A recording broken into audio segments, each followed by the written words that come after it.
Hey everyone, Carolyn Morgan here, and today we're going to be thinking about research democratization in the little talk that I titled Democracy is Dead, Long Live Democracy. And before we get too far into it, I just want to say that I've been thinking about democracy for well over 15 years. Basically, it was my career and my job until 2017. I earned a PhD in political science. I got that fancy piece of paper there. I was a Fulbright scholar at the Max Planck Institute. I've thought a lot about voter behavior and engagement in democratic systems. And so today we'll be taking some of those thinkings and those ideas and applying it to a research practice because everybody keeps talking about research democratization and they're not giving us any definitions. They're not giving us any context as to what they mean when they say research democratization. And as a political scientist, naturally, I have some thoughts on a research democracy. I sent this little thought piece out into the world in April of 2023, hoping that it would start a conversation. What do we mean when we talk about research democracy? Is it enablement? Is it education? Do we really mean that everybody should be telling us how research should be conducted? And there was nothing. There was no conversation, no crowdsourcing. There was no grandiose definition of research democracy, and probably for good reason. You're probably thinking, well, you're the political scientist. You should come up with a definition. And that's a fair question. So I've been thinking about it for like the last year and a half. And I've been doing some reading and having big discussions and sometimes arguments. And that's the structure in this talk. Thinking about what is a research democracy, and when I think about that, something just lingers in my head. And that thing is this tweet from Erica Hall. She was talking about how it's weird to ask about democratization inside a hierarchical for-profit company when the only people who can really vote are the people who own stock, right? And my feeling is that democracy is not compatible, or research democracy is not compatible with the capitalistic based system in which many of us find ourselves working. So, from this logic, a research democracy just cannot exist. It is dead. But that then got me asking myself, why do so many people want this research democracy? And I realized that it's probably because a lot of people haven't spent the last 2 decades thinking about democracy from this theoretical level. And it also got me thinking about this talk I heard from Molly Stevens back in 2020, in which Molly talks about how we, as researchers, get so many demands for work. There's so much work to do that we're overworked, right? And there's so many research projects, we can't do them all. And so we end up, by that, we try and do a little bit of everything, and we become Joan of all trades and mistress of none. And what I realized is that some people are probably relying on this concept of democracy to help them tackle their workload. And they're doing this at the risk of cheapening their own expertise. So we're in this pickle because we don't want to cheapen the value of research, but we also don't want to be blockers, right? We rely on this idea of democracy and bringing people in to help us tackle this problem that we have. And at the same time that I was thinking about Molly's article and thinking about how we can make democracy work to help offset some of our workload, I came across this other article from around the time of the collapse of the Soviet Union, and I realized that democracy is a catchword. We're stuck with this concept of research democratization because democracy is this thing that we grasp for. It's not actually a democracy that we're looking for. We're looking for this concept that is kind of ingrained in Western culture, something that we strive for. We want to make sure that we're including everybody because we don't want to be blockers and because we cannot do all the things that people are asking of us. And we want people to care about research, and we don't want to be too gatekeepy.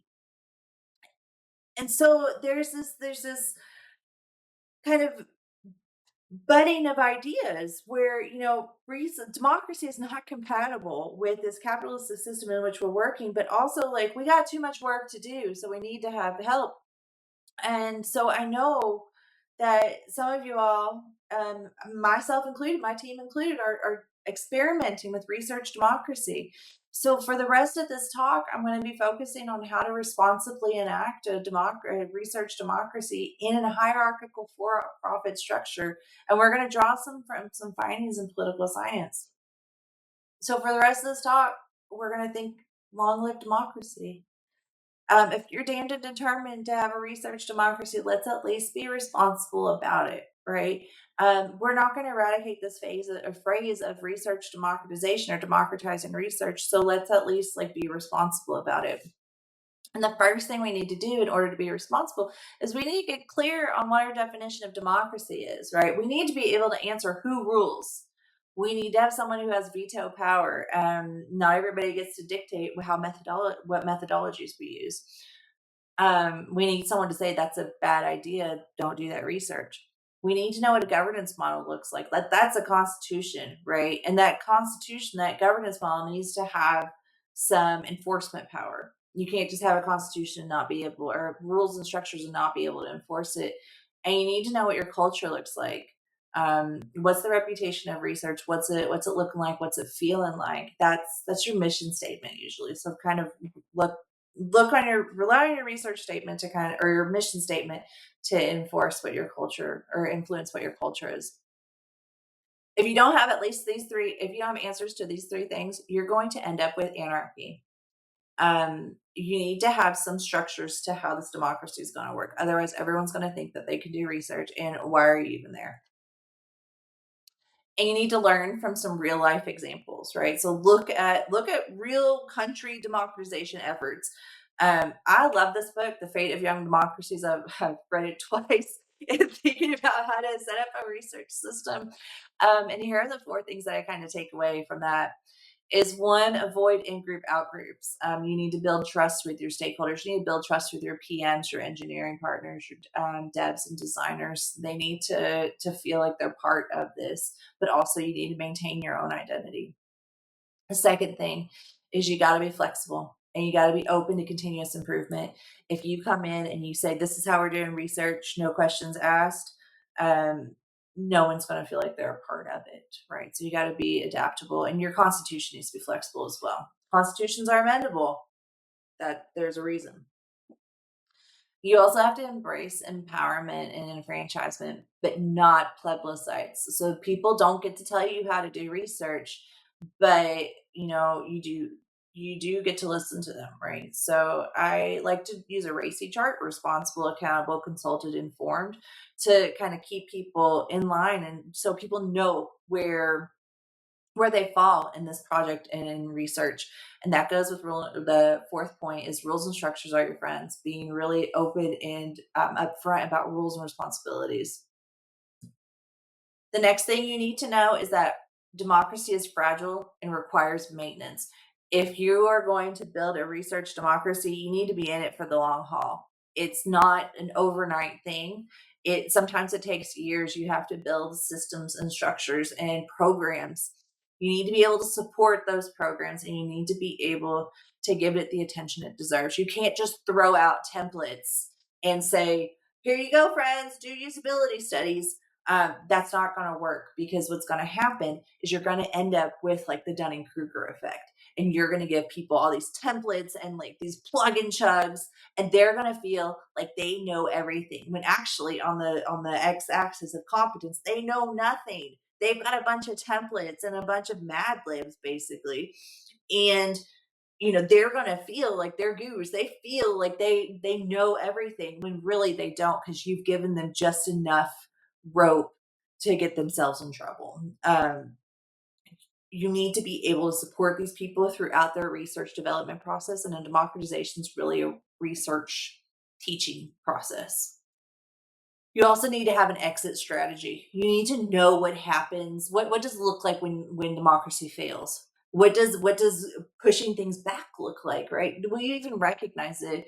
And what does it look like when your program's not succeeding? If you can't up front say that, then you need to be really careful about in building this democracy.